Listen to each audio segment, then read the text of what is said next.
Hi అండి, అందరికీ నమస్తే. Welcome back to our Vijaya channel. నేను ఈరోజు వీడియోలో హెల్ప్ నెంబర్స్ అన్నీ కూడా స్క్రీన్ మీద మెన్షన్ చేస్తానండి. వీడియో ఎండింగ్లో ఇస్తాను. నిన్నటి వీడియోలో కూడా ఇచ్చానమాట. ఇది వచ్చి రామప్పాడు ఫ్లైఓవర్ ఉంది కదా, దాని కిందండి గుణదలలో అనమాట. ఇదంతా పరిస్థితి చాలా దారుణంగా ఉంది. పరిస్థితి అసలు ఏమాత్రం బాగోలేదు. ఇటు సైడ్ కూడా మ్యాక్సిమం అన్నీ కూడా ఇల్లులు ఫస్ట్ ఫ్లోర్ వరకు వచ్చేసినాయండి. చిన్న అపార్ట్మెంట్లు అయితే ఫస్ట్ ఫ్లోర్ వరకు వచ్చేసినాయి. అదే చిన్న చిన్న ఇల్లులు అయితే మునిగిపోయినాయి అనమాట. అసలు ఏమాత్రం బాగోలేదు పరిస్థితి. అటు సైడ్ కూడా చాలా దారుణంగా ఉందండి. అసలు నిన్న వీడియోలో కూడా చూశారు కదా, వేరే నిజాం నగరు, సింగనగరు, కృష్ణలంక, భారతి, రాణిగారి తోట అన్నీ కూడా నేను వీడియో తీసి పెట్టాను ఫ్రెండ్స్. అలాగే హెల్ప్ నెంబర్స్ కూడా వీడియో ఎండింగ్లో ఇస్తున్నాను. మ్యాక్సిమం మీ దగ్గర ఫోన్లు ఈ వీడియో చూసే వాళ్ళు ప్రతి ఒక్కరు షేర్ చేయండి. ఎవరికైనా హెల్ప్ అయితే హ్యాపీ కదా. నేనే కాదండి, ప్రజలు ఎవరైనా హ్యాపీయే. అందరూ కూడా క్షేమంగా ఉండాలి. జాగ్రత్త ఫ్రెండ్స్. అసలు ఏమాత్రం పరిస్థితి బాగోలేదు. రానున్న 2 రోజుల్లో కూడా వాయుగుండ ప్రభావం తీవ్రంగా ఉంటుందంట. అందుకని ఈ వీడియో మ్యాక్సిమం చాలామందికి చేరేలాగా షేర్ చేయండి. అలాగే ఈ వీడియో ఎక్కడి నుంచి చూస్తున్నారో నాకు కామెంట్ సెక్షన్లో చెప్పండి ఫ్రెండ్స్. ఎందుకంటే మీరు ఏ ఊరు నుంచి చూస్తున్నారనేది నాకు కూడా ఎక్కడి వరకు నా వీడియో రీచ్ అయ్యిందా అనేది నాకు తెలుస్తుంది కదా. అందుకని అనమాట, అవేర్నెస్ కోసమే ఇదంతా కూడా నేను చేసేది.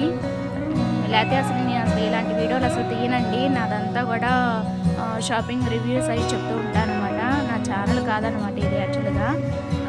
ఈ దీనమైన పరిస్థితిలో ఎవరికైనా హెల్ప్ చేయాలని మ్యాక్సిమం ఇప్పుడు విజయవాడ మున్సిపల్ స్టేడియంలో, ఇందిరాగాంధీ మున్సిపల్ స్టేడియంలో అయితే ఫుడ్ డొనేట్ చేసేవాళ్ళు చేయొచ్చంట. అలాగే బట్టలు ఇవ్వాల్సిన వాళ్ళు ఇవ్వచ్చంట. వీలైతే అది కూడా నేను ప్లాన్ చేస్తున్నాను. దానికి కూడా మేము మా వంతు సహాయం మేము చేస్తాము. అలాగే ఈ వీడియో సాధ్యమైనంత వరకు షేర్ చేయండి. వాళ్ళు కూడా ఏదైనా హెల్ప్ చేయాలనుకుంటే చేస్తారు కదా, అదనమాట. చిన్న విన్నపం అనమాట. ఇది చిన్న రిక్వెస్ట్ అండి మీ అందరినీ. అసలు ఇక్కడ చూస్తున్నారు కదా, పరిస్థితి ఏమాత్రం బాగోలేదండి. ఒక బోట్ అయితే తిరుగుతుంది, మరి అందరికీ చేరాలి కదా ఫుడ్, కానీ కరెంటు లేదు. అసలు ఏమాత్రం పరిస్థితి బాగోలేదండి. రోడ్లు కూడా చాలా అస్తవ్యస్తంగా ఉన్నాయన్నమాట. అంతా కూడా ఫ్లైఓవర్ కింద అనమాట. ఇది గుణదల చూస్తున్నారు కదా మీరే. ఇది పరిస్థితి.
బొగ్గు ఇది.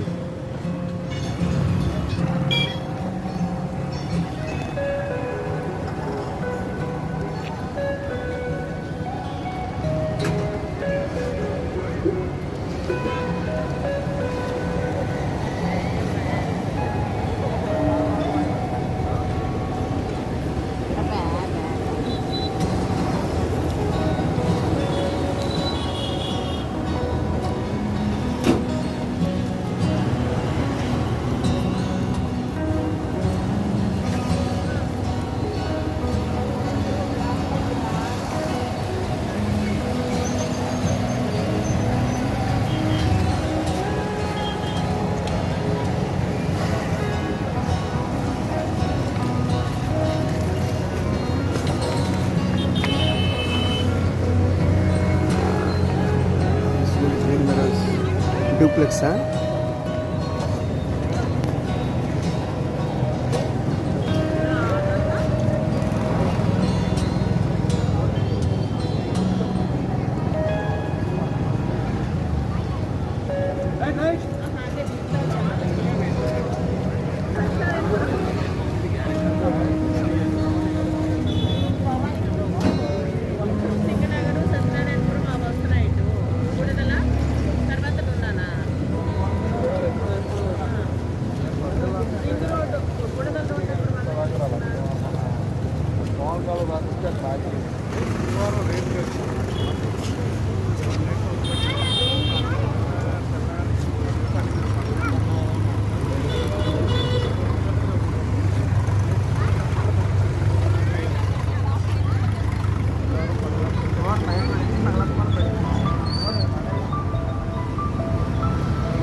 Resorts, Kamarpadu ring, Vijayawada city.